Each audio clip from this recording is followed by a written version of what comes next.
What's going on, everybody? Welcome to another episode of A Peek Into My Soul. I am Black Sun. I have my beautiful cousin here with me, Omni Mandela, Camilla Walker, APIMS. All right. Goes by Omni Mandela, but I just had to do it because it's blood, man. Of course, always. How you doing today? I'm doing great. How are you? I'm doing great. Just want to say you look amazing. You look beautiful, fabulous, all that. I think that's all red. Oh, thank you. All red, everything. I just threw it there. You know it's me. My half of my closet is red, so it doesn't really matter. It's been like that since you were a kid. Mm-hmm. So I know who you are. I know and love you, your brand and everything. Tell everyone a little bit about yourself. I am Omni Mandela. I have a clothing line named Omni Mandela Collection. It is for plus size women, and it's all about making sure the woman is bold, confident, and beautiful. That is all I want you to be when you put on my clothing. I started off with Tahira Styles, which was a graphic tee and tutu line, and I stopped that to focus more so on me. And I recently picked it up in the middle of the pandemic because I had prolonged it for such a long time that I was like, why not do it? Why not? Like, what can stop me now? Or what, they not gonna buy my clothes? I will be right where I was before. So, all right. So your mission, you said to be bold, to be confident. What else did you say? Beautiful. Beautiful. Okay. And what inspired you to make that your mission for your brand? Being a woman who was insecure, it makes more sense to me to build a brand about being beautiful and being confident, because when you wear clothing, no matter how great they look, if you don't feel confident, beautiful, or bold, it doesn't matter. You just wearing clothes. The clothes are wearing you, but you have to exude that when you're putting those clothes on. Okay. So you mentioned that you were at one point insecure. What helped you get over that hump, and what helped you develop that confidence that you have today? Funny story. Back in college, I lost my hair. I left what was it? I had a glue in, quick weave. Yes, quick weave. And I left it in too long. And when I went back to Tennessee to get my hair done by our other cousin, Shalonda, she was like, I can't do anything with this. I'm gonna have to cut off all of your hair that I had left. So I was down to a little fade. I was lower than this. I'm about as low as you. And I had to look at myself. For years, I thought I needed hair to be beautiful. Mm-hmm. So at that moment, I had to take in the fact that I had to cut my hair off and look at myself. For years, I had not looked at myself and seen myself beautiful. Mm-hmm. And during that time, I had to look at myself to see myself beautiful. Being a chocolate girl up north you were not pretty. I was not only chocolate, but I was tall. So I wasn't the status quo of a beautiful girl. So on top of that, and having the insecurity of being the tallest girl, and not everyone seeing me beautiful, I took that on and believed it. Though it was not true, I took it on. Okay. So during that time, I got to see me and to edify myself. Okay. That's actually one, I never knew that story. I never knew that's why you cut your hair. Mm-hmm. But as far as the building confidence thing, I have to say I went through the kind of the same thing as far as being young, kind of chunky, overweight. I just used to tell myself that was a part of my life when I literally would just look in the mirror and just tell myself which pretty much what they call affirmations now. So yeah, you're smart, you're handsome, da da da. But that's kind of how I built. You shouldn't speak my past confidence. That. What did you say? I would say, whatever I want. I'm smart, I'm handsome, I'm fit. And this was young before affirmations was cool. I was just literally just talking to myself. I didn't realize that I didn't do it to be I'm gonna build my confidence, but It was just something that I don't even know how I knew to do it. I just did it.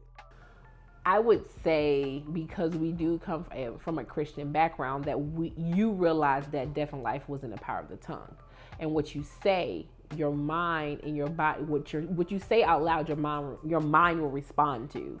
That's a fact. So, Keno, his dad's the pastor. Hey, this interview gonna get super personal because I don't think we've ever had a conversation longer than 5 minutes without going back into our background, our history, and why we are the way we are. Yes. So like, you have so much that's in you naturally that you don't spew it out. So like, what I mean is, when you said da da da da, right now, it's really hard for men to say like, I have some insecurities. So that was a perfect time. That's why I told you to say it out loud. Like, say exactly what you said, because you don't know who will be watching to see that moment. Like, okay, so if Black Sun did it, that it's possible for me to do it. So that I can speak that into myself. And you weren't doing it for those reasons, but that was your foundation to speak those things to yourself. Right. All right. Ooh. Oh, we got deep. Why? All right. Whatever. All right. So, where can we find your clothes?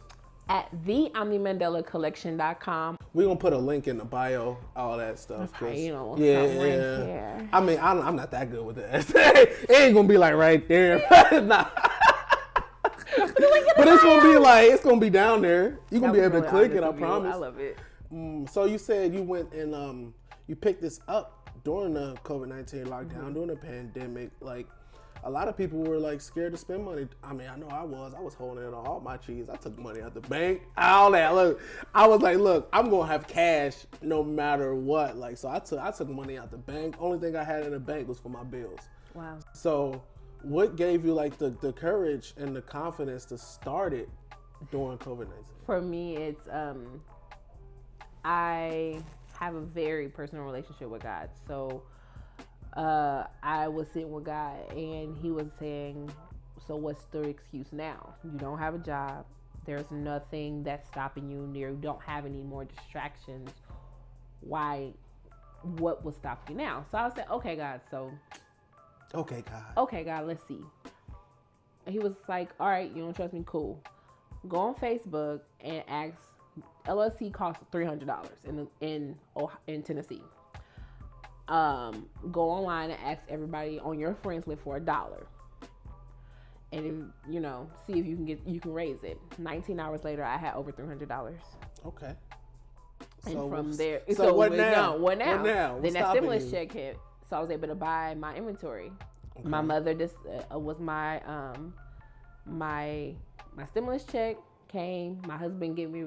He was like, you know what, we'll be fine, because he never stopped working. Okay. When I say the pandemic gave me time with my husband, but also gave me time to build my brand, we didn't miss nothing. Like, okay. So blessing. So that's what I'm saying. Like, it all lined up. Nothing got in the way of what I needed.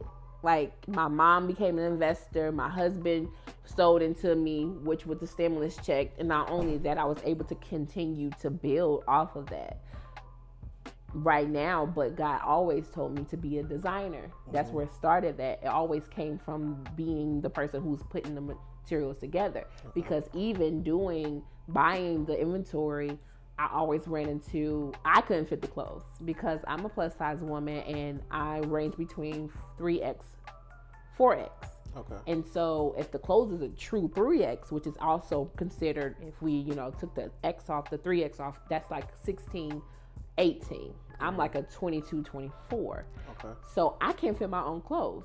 Okay. And that's got to be a little frustrating. It's very frustrating. Sell clothes you can't even wear. Exactly. So I have to outsource models, which I'm not able to tell women who are my size, you may not be able to fit this, but I'm a plus size store. So now I'm on the ends. Like, I have inventory online, but now I'm more so on the design part of it. So you'll see more in the spring, summer, more of this is me putting it together and sewing the pieces together and getting the right measurements for women who are like me in between the 20 and 24 size range.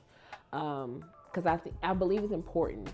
I also believe that during this time that the plus size market does not market towards women who have hips but has a flat stomach. I love Fashion Nova, love them, but they don't fit me. Okay. Even their plus size clothes don't fit me. So, or if I go to Lane Bryant, they are a little older and I want something more trendy. So it's stuck in between. I can fit Lane Bryant, but I want trendy like Fashion Nova. Okay. So I don't have to be the one to create it. That's beautiful. And that's part of like, that's marketing genius, because what they tell you in business, you find a need and you fill it. You also have, which I find very intriguing. I watched the ones you dyeing your hair, by the way. I didn't say that one. Your show on YouTube, Edmund's House, correct? Yes. Edmund's House is hilarious. Especially when you know who she is. It's the best. So tell me about Edmund's House and like what got you started with this. Well, my husband and I were like, we had been talking about it for years. Like, I think we're pretty funny, so let's go ahead and start a YouTube channel. We started in 2019. We like did 2 and we kind of stopped. But now I picked it up and started doing What's Tisa's, like little small segments, just to get it back moving and getting some content out there. Okay.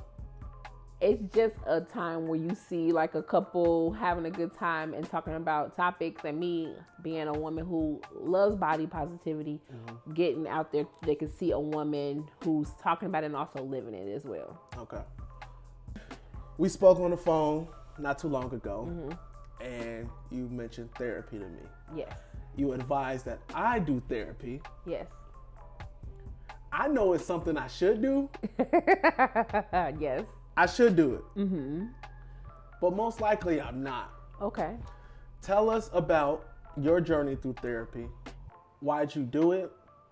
What kind of results did you see? And then we'll talk from there. The reason why I went to therapy was because, okay, let's get right into it. I was sexually assaulted by my father when I was 17 years old and I had a suppressed memory. And it wasn't until my younger sister, we were all in a family group chat, and she decided that, she asked us if our father ever touched any of us inappropriately. That's when the suppressed memory came back, and I seen it full force of exactly what my assault was. Because I didn't know how to handle it. This is a man who was in my wedding. This is a man who's been around my son. This is a man who I've put around my husband and his family as well. So I couldn't understand why I blocked it and what else am I blocking and why did I respond to different things a different way.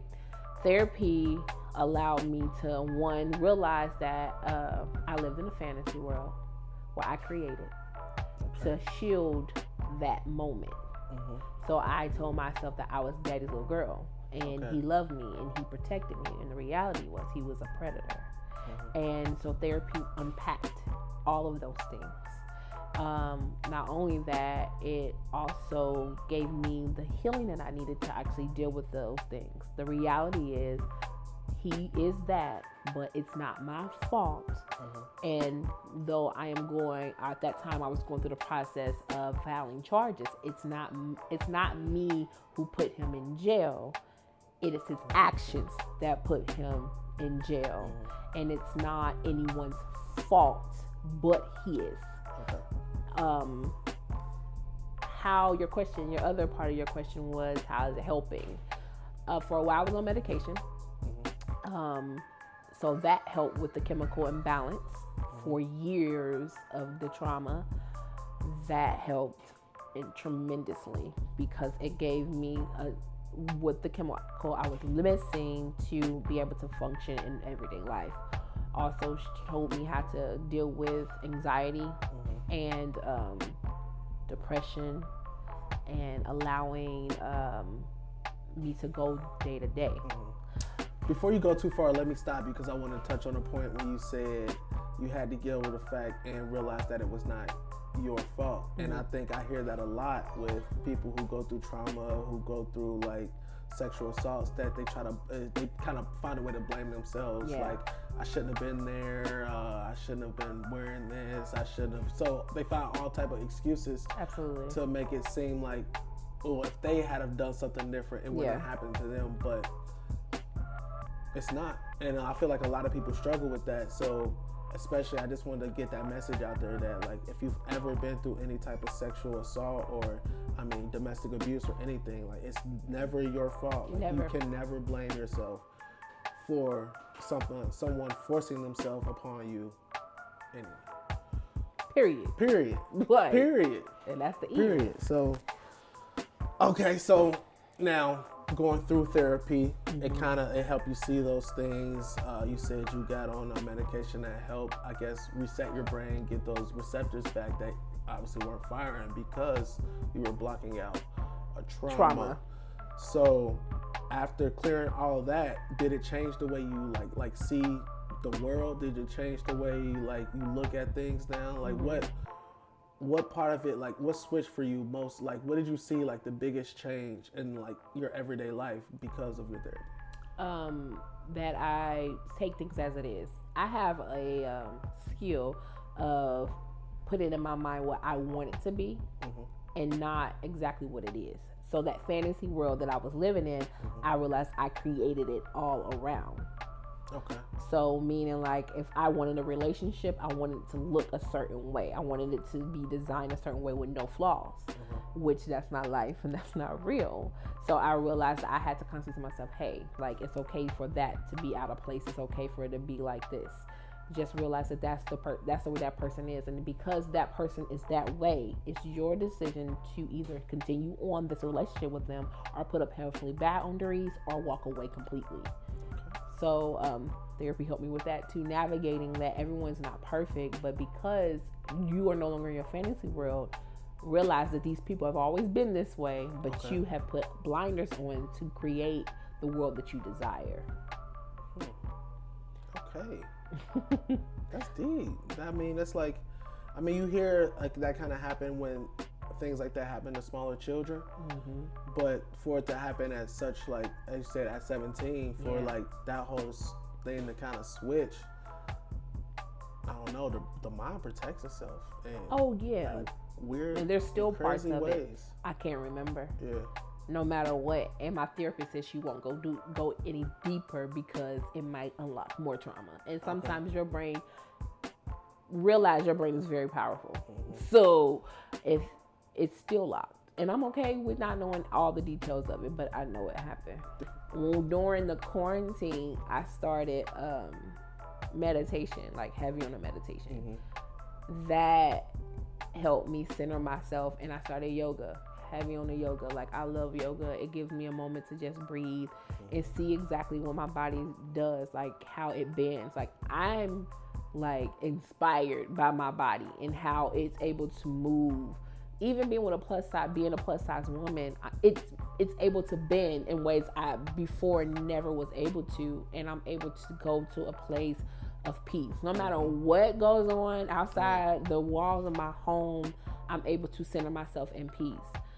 So I no longer need the medicine. The medicine was supposed to align that for me. I don't need it anymore. I found another practice to use. I'm not saying let go of your medicine, but what I am saying is definitely incorporate yoga if you have anxiety, especially during uncertain days like we are in now. Practice yoga, practice meditating. You don't necessarily have to meditate and do a mantra of Buddhism.